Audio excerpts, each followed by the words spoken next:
Hello, my name is Finn, and welcome to my reading recap. Spoiler warning now, if you hear a title that you don't want to be spoiled, please skip ahead or click away. Any trigger warnings I can think of, I'll list in the description below. Number 1, Island of Fire by Lisa McMahon. I gave 2.5 out of 5, the third book of the Unwanted series. I'm finally gaining a little bit of interest here. Took 3 books, but it's there. The magic land their school is at disappears. Alex becomes leader somehow. It's so funny to me in books when children are leaders. Everyone goes to him constantly for food and water, which got annoying after a while. We get it, they have human needs. He manages to use magic to make the school land Artemy appear, but it's in ruins, so everyone's working on rebuilding it. He has a friend Megan, who I like. I think she's what started to suck me into the series. She has no voice and Alex helps her get it back. Number 2, Island of Legends by Lisa McMahon. I gave 1 out of 5. The 4th book of the Unwanted series, and I'm losing interest again. There's a lot of bad animal scenes in this one. I liked it so little that I'm not even going to recap it. I do not recommend. Number 3 is Crush by Tegan and Sara Quinn. I gave 4.5 out of 5. The sequel to Junior High. I only moderately like Junior High due to it being their story from their memoir, but modernized and slightly fictionized. But this one doesn't feel overly modernized. This follows the fictional Tegan and Sara during 8th grade, when they're 13. They audition to open for a musician they love and get signed. They bicker over the process. Their manager wants them to do social media, and they fight over that and being forced to create on a timeline, etc. As the title states, it also follows crushes on older ladies and feeling like the second choice. It's relatable and enjoyable. I had listened to the audio of the first one and physically read this one. I don't know if that added to my enjoyment, but it may have. It's a graphic novel, so it definitely added to the experience in some way. Number 4, If He Had Been With Me by Laura Nowlin. I gave 2.5 out of 5. Finn and Autumn were best friends from birth. They are next-door neighbors, and their mothers are besties. One day, Finn surprise kisses her, and she felt he was just experimenting with her, so going into high school, she stopped talking to him. Her girlfriends joined cheerleading and drifted apart. Autumn's quirky, though. She wears tiaras and isn't like the other girls. That aspect of this book is incredibly cringy. Cringy because of how hard she's trying to be different instead of just being herself. And cringy because I also wore tiaras in 8th grade, even in my school picture. She has a boyfriend and he has a girlfriend. Autumn and Finn still hang out a lot with their families since their moms are besties, but they just aren't as close anymore. One night, Finn asks her if they can hang out alone sometime, maybe go see a movie. She says no because she doesn't think her boyfriend would like it. Her boyfriend, who was at that exact time out at the movies with their friend who is a girl, but she says that's okay. How is that any different? You guys were best friends your entire childhood. That night, she finds out her parents are divorcing and calls her boyfriend, who ignores the call because he's at the movie with another girl. Eventually, her boyfriend breaks up with her and tells her that he accidentally fucked their friend and they're gonna be together now because Autumn is too depressed for him. She's not even that down. He fails to mention the fact that all of high school, he was being a whiny little bitch about her not putting out, and their friend is obviously A-okay with that. I'm sure that has nothing to do with it. Finn gets her out of her breakup rut. His girlfriend spends summer traveling around Europe, and he spends every day with Autumn. He takes her out to breakfast, and then she reads while he plays video games. They start bonding a lot and hanging out with a friend of his who tells her not to mess with his feelings one night. Finn tells Autumn that he's going to break up with his girlfriend when she gets back. I get not wanting to do it over the phone, but she's in Europe. Let her have her fun and go be single in Europe. Why are you waiting? Eventually, he asks why she left him in their friendship in childhood, and they figure out that he kissed her because he liked her and thought she left because he was annoying her with his feelings, and she thought he was just experimenting with her by stealing a kiss and left. He apologizes and asks if he can kiss her now. They kiss, and it leads to unexpected sex, so they go without a condom, and he doesn't even pull out. Why is it so graphically detailed with teenagers? Her other friend just gave birth, by the way, after losing her virginity without a condom as well. These bitches are dumb. Wear a condom, or you will get chlamydia and die. He tells her he loves her during the act, and she tells him she loves him afterwards. They agree to be in a relationship, and the next day / later that day, it's basically morning at this point, He's supposed to go see his girlfriend and break up with her. You couldn't have waited one day to have sex? There's no excuse for cheating. Part of me really wants to like this book, but geez, stop with the cheating and no condoms. Their mothers were out of town the weekend the sex happens, by the way. He's getting ready to go dump his girlfriend he just cheated on and kisses Autumn as their moms pull up and they realize they've probably been caught and that their mothers will be beyond happy that they're finally together. Later, she gets the news that Finn and his ex had the talk while he was driving in the rain and he swerved. She had no seatbelt on and flew out of the window dying, or so I thought. I'll explain more with my thoughts on the sequel. He was hurt, stumbled out of the car, and then died too. She mopes around a long time and then takes a huge knife to go into his bedroom and kill herself, only she wakes up in the hospital instead.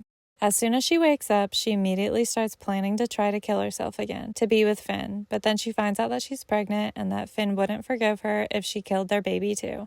2 things here. 1, these teens are fertile. 2, that's karma for cheating. I know. I wouldn't say that if these weren't fictional characters, but I recently heard someone say that cheating doesn't deserve a death sentence, but I don't entirely agree. A lot of circumstances matter. Getting cheated on can be a death sentence if your shitty partner catches a disease or illness that ends up killing you. In that case, I'd say an eye for an eye. Plus, it kills your trust and damages your mental health. And here, it's fictional characters, so I can enjoy the karma a little bit. Here, I think Finn was just being stupid and impulsive, and he knew that he wasn't going to have sex with his first girlfriend again, so he didn't think it was that bad. The ending was really abrupt, though. His ex dies, he dies, she tries to die, thinks of dying again, and then is growing life in her and doesn't die. Boom, boom, boom. All in like 15 minutes or so. Number 5, The Fine Print by Lauren Asher. I gave 0 out of 5. The first and only book of the Dreamland Billionaire series that I will be reading. I made it just over 2 hours, and it's disgusting. These young men's grandfather died, or whoever owns their theme park, and the boys are each given a task to complete to decide who gets to be the new head honcho. One is working on getting the park's numbers up or something like that, and bickers with an employee who he makes out with and starts thinking about his boner, and I just can't enter another full series full of boners. So that's as far as I'll make it here. The girl's ex also stole her ideas for the park and took credit, so it's just making me mad in so many ways. And I don't want to be mad right now, so bye!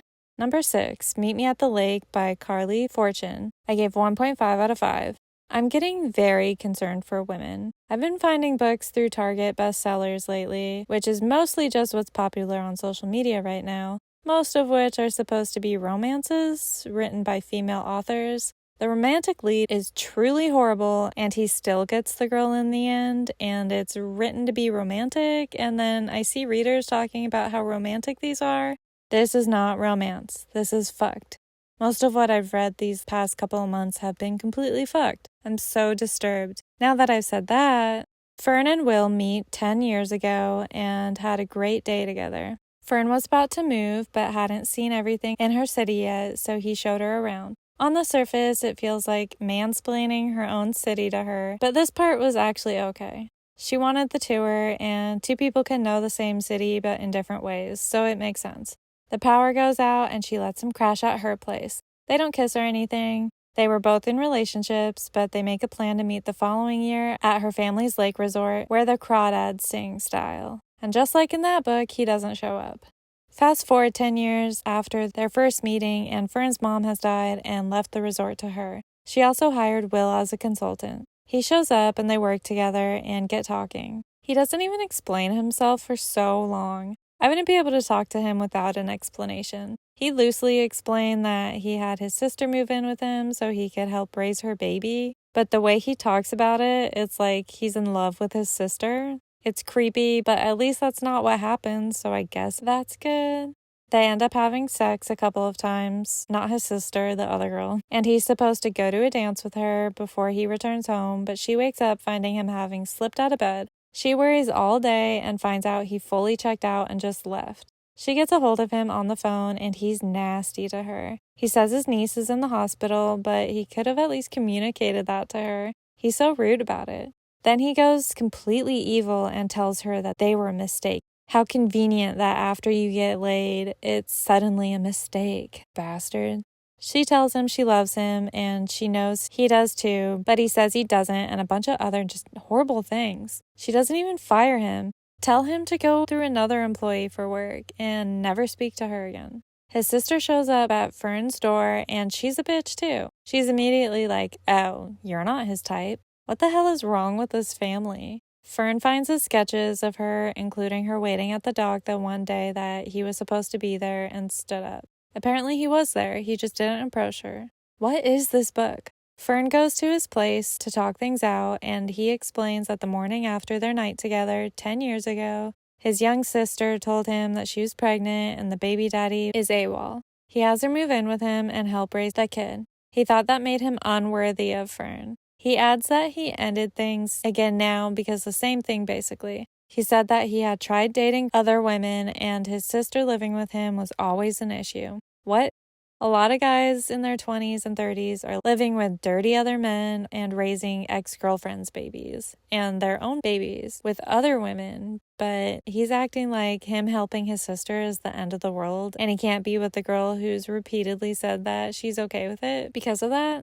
What? I feel like a lot of girls would actually like that he does that. Oh, and he also adds that the night 10 years ago, he was gonna text break up with his girlfriend to be with her right then, but then found out she had a boyfriend. This was still before he planned to meet her a year later, so I don't know why he agreed to the plan. Fern had asked if they could text during that 1 year, and he's like, nah, I can't be your friend. Ugh. If some guy, especially one you hung out with for 1 day, says he can't just be your friend, he doesn't really love you anyway. Love includes friendship. That's the foundation of love. I hate this guy. He's also super whiny all the time, refuses to tell Fern things, has super secret calls with his sister all the time, and refuses to tell her anything. He was an artist and threw that away to raise his niece and help his sister. I get helping, but he's killed himself in the process. That's not helping anyone. Even now, his sister is trying to move out, and he's being pouty about it. I think he's just in love with his sister. The two end up together regardless, and it's written as if that's supposed to be a good thing, a happy thing even. He ghosted her twice, once right after having sex. He doesn't deserve her, fuck this guy, but don't, because he's just gonna leave right after. Number 7, The Summer of Broken Rules by K.L. Walther. I gave 3 out of 5. Meredith's sister died recently, and she's currently in Martha's Vineyard for a wedding. On the way there, she accidentally hits a guy on the ferry and bruises his face. Turns out he's Whit, one of the groomsmen. While everyone's there for the wedding, they decide to play a game of assassin to honor the dead sister. Does anyone else find this extremely dark? And I swear I just heard this plot somewhere else. Why is everything the same? Our couple fall for each other until one night Meredith finds a video online that shows Whit out with her dead sister who he never said he knew, even though she talked about her all the time. They play it off for a bit like, oh no, did he fuck the sister? I don't know. But later it's revealed that she was sitting with him telling him how amazing her sister is and he should really meet her sister, trying to set them up. This feels a bit stupid to me because he was soon going to be living on another continent for a year, and Meredith had just got out of a relationship. I'm not sure on the timing though. Maybe that wasn't his plan yet. Anyway, Meredith gets upset that he didn't tell her he knew her sister. Obviously, but then he finds out he was her next target and assassin and didn't tell him even though they had a pact, and spins the anger back at her. How do you compare the two things? They talk things out a bit, but she says it doesn't matter anyway because they already have an end date after the wedding, and he says he wants her after that and asks her to drop college and her entire life to go with him for the year. They say they'll just pretend like things aren't ending and have a nice day, and then he leaves. But in Hallmark fashion, she's all, no, wait, I want him, and chases after him, and it fast forwards a year, and they've been making long distance work. This one is okay, very predictable and done before, but still entertaining in the same way that Hallmark movies are. Number 8, If Only I Had Told Her by Laura Nolan. I gave 2.5 out of 5. This is a sequel to If He Had Been With Me from earlier in this video. Autumn had grown up with her best friend Finn. They didn't know each other had feelings. They finally told each other and she gives him her virginity and he dies in a car crash the following day. Which brings us here. The first half of this is a lot of the first book, but from Finn's perspective, which made me like him less. He's thinking way too sexually and calling it love all the time, and not really showing the love beyond that at all. He also has a bit of a savior complex and thinks about how Autumn needed him in childhood, and once she didn't anymore, he went and got his girlfriend, Sylvie, who kinda needed him. She had an inappropriate relationship with a teacher in 7th grade. She technically said yes, but she's a child, so her consent is void, and it's statutory rape. I guess it explains the context a little bit more to know the difference, but shouldn't matter anyway. So Finn was with her. He says they had sex very rarely, and she'd have to get drunk for it because of what happened to her, and he'd often stop in the middle because it didn't feel right. How about not starting at all? They didn't need to be having sex at all. They're teenagers. He also keeps thinking that he's in love with both of them, but more in love with Autumn. But you can't be in love with multiple people. That's silly. He seems to have been in love with Autumn and had love for Sylvie, but whatever. His teenage brain annoys me. I guess in the car accident, Sylvie flew out the windshield because she had taken her seatbelt off and was threatening to get out of the car after Finn said he was choosing Autumn. It's also fucked up that he only hung out with Sylvie in the first place because she and Autumn were friends, and he thought it would bring him closer to her. She flew out the windshield, he runs to go check on her, and gets electrocuted in a rain puddle. I don't like this, and I feel like it just sends the wrong message. Don't wear a seatbelt and you'll be the lone survivor of car crashes, since she ends up surviving and he doesn't. I suppose everything doesn't need a message, but why? Finn's best friend Jack hates Autumn for a long time and eventually warms up and even spends Thanksgiving with Autumn, her mom, and Finn's mom, so Finn's seat won't feel so empty. Autumn is pregnant and gets closer with her friend that had a baby in the first book. She goes to therapy after her suicide attempt and makes another friend in group. Her therapist inappropriately tells Autumn that the other girl is a survivor, and when she asks of what, he says everything. That's not his business to tell. Didn't he take an oath? That probably sickened me the most. Sylvie says she wants things to be okay between them, and Autumn accepts, and then Sylvie gets together with Jack. Why is everyone dating each other's friends in this? Finn's long-lost father shows up and gives Autumn a huge trust fund that's supposedly enough to raise their baby and put them both through college. Some nice convenience there. They work together on getting stories from people about Finn so his dad can meet him in a way, and so his daughter can learn about him later in life. The baby is gonna be a girl. At that appointment, she also finds out the baby has a hole in her heart, which coincidentally I do too. She also finds out that conception can happen a few days after the act, and that she was conceived after Finn died. That kind of grosses me out that the sperm can just be like sitting up there just waiting to fertilize for days. I thought they were going to make a connection like it's him, he's been reincarnated, but instead it was presented more like I cried so hard longing for Finn that I was given a piece of him to hold close to me. I didn't like this as much as I liked the first book. Autumn also bounces back from her suicide attempt instantly after finding out that she's pregnant. She's obviously still sad, but suicide isn't even a consideration anymore, and that's hard for me to believe. And I worry that once she has her baby, that she's gonna go into severe postpartum depression. I think this would have been better left as a tragedy. Finn crashed the car, killing him and Sylvie, or hell, you can even keep her alive to suffer the loss. Then Autumn killing herself and everyone finding out that she was pregnant at the time. It would have been heartbreaking, but I think it would have been a much better story. I don't like the predictable happy endings. Not that this is entirely happy. It's clearly not all happy, but this is a much happier outcome than I felt necessary. This had so much potential to be a beautiful tragedy. Number 9, Daydream by Hannah Grace. I gave 1.5 out of 5. The third book of the Maple Hill series, which I am reading out of order for some reason. I almost liked this at first, but all hope was gone about halfway through. Henry is neurodivergent, but they don't directly say that, but the author does when talking about the book. In the book, other people talk about sisters with ADHD and cousins with autism, but he doesn't get the official label for some reason. He does get stereotype though, and he's written like a complete asshole. I'm saddened by his character and surprised to read that the author says she has ADHD and autism as well and still wrote him to be so mean. Haley is a people pleaser with way too much on her plate. She gets dumped in the beginning and mentions that he sucks, and the guy snaps back that maybe if she sucked, he wouldn't be breaking up with her. Ugh, that's so gross.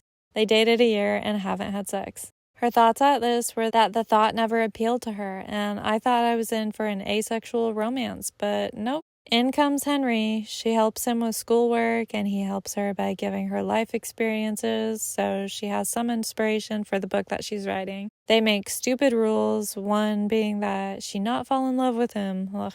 Later, they start kissing and fooling around. She says her ex didn't make her come with the foreplay that they had done, and she said only she can do it, and he does the douchey, well, I can make you come thing. Ugh. Some people cannot come from other people, and some can't come at all. I hate people that are overly confident about sex. Some people are just asexual. Leave us alone. And of course, she comes right away. They start having sex, and her ex shows up all, oh, you're putting out for him already when I begged for a year? Even her mom is trying to get her to be friends with her piece of shit ex.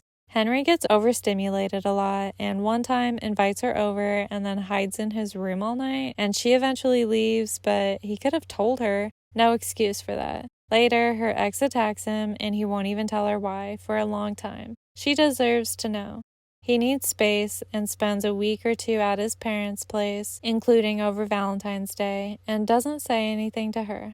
He's always making comments about her in negative ways, and it's all this horrible stereotype that people with autism are so blunt that they're cruel. But they're not all like that. There's cruel people of all kinds. Why make him so cruel? I also don't like how slutty they make him. If you're gonna lean into the autism stereotypes, why not make him less sexual instead of so rude? He was fucking a bunch of random girls before Haley. Tells her not to fall in love with him. Once they start doing things, he's all, I don't do relationships. I don't like labels. Like, shut the fuck up. I can't stand this guy. And then later he tells people that he's her boyfriend without asking, just assuming after saying no labels that she's going to be okay with the label. She says yes though, and it flashes forward a bit, and they're still together. I don't think Hannah Grace is an author I'm a fan of, but I'll still read Icebreaker because I did get a physical copy, so I might as well read it. But after that, I think she's on my veto list.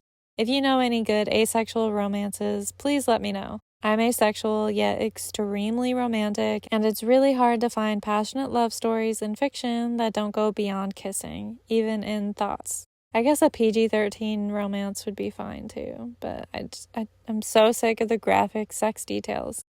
Number 10, a novel love story by Ashley Poston. I gave 4 out of 5. One of the better books I've read recently, thank goodness. If you haven't read the synopsis, I recommend going into this as blind as you can. Skip ahead now to avoid any spoilers. It's a good read, I definitely recommend it. If you're still here, I'm hoping you've already read this, so let's chat. Eileen's fiancé ups and leaves her for another woman a week before their wedding, and then gets engaged to her 6 months later. She and her friend join a smutty book club online. I've been sick of so much smut I've accidentally read lately, but I was amused that the first book I've enjoyed in a while was about characters in a smutty book club. She's obsessed with a book in the series that's missing the last book because the author died. Her book club meets up once a year for a week-long in-person book club, but this year everyone had to bail. Eileen decided to go alone, but on the way there, she hits a man with her car. Why does this keep happening? Her car breaks down and she ends up lost in a small town where the local waitress offers her to stay at a guy's empty loft, and who could it be? The guy she hit earlier, of course. While she's in town, they hang out, and she realizes she's in the town from the book series that she loves. And everyone there are characters, but they're unaware that they're characters. Anders, the guy she hit, is the only other person that's aware they're in a fictional land. Eileen doesn't recognize him as a character, so she decides he's the lead of the author's final book in the series that was never finished. She keeps thinking she needs to step aside for his love interest. That part makes me want to bonk her on the forehead. You obviously are his love interest. Go get him. They do end up hooking up. Afterwards, she says she wants to stay here with him, and he runs off, which I did not like. Eventually, Eileen realizes that Anders isn't a character. He's the dedication all the books were made to. He was the author's fiancé. When he died, he had came to town and saw that it was alive and decided to stay, but didn't want Eileen to. I like this book so much, but it's weird to me that these two had sex in the dead fiancé's fictional land. It seems disrespectful. He ends up giving up some of his car parts to help fix her car, and she leaves. A while later, she's opened a romance bookstore with her friend. A romance-only store is intense. Apparently, they are really popular again based on what I keep accidentally grabbing at Target. Most books have an element of romance, so I wonder how they draw the line on what to include in the store. After the opening party, she's alone cleaning up, and Anders shows up saying he needed to heal before they could be together. Now he's put in the effort, and he's ready for her. She finds out the town has disappeared, and all that's left is the waterfall because that's all that was real in the first place. I like that she is literally getting lost in a good book. I think their book club is cute, even though I cannot relate to the subject matter they choose, considering I hate sex scenes in any kind of media, but it's still cute that they have friends to talk about the books they love with, and go on a trip every year. I don't love that the male lead is the dead author's fiancé either. I wish he had been her brother instead. Him being her fiancé makes the love story feel a bit disrespectful and weird to me. But I think the point was supposed to be to help him move on. If it weren't for that, I'd probably have rated this a 5. I hope they make this into a movie one day. Okay, that's all for now. Happy reading!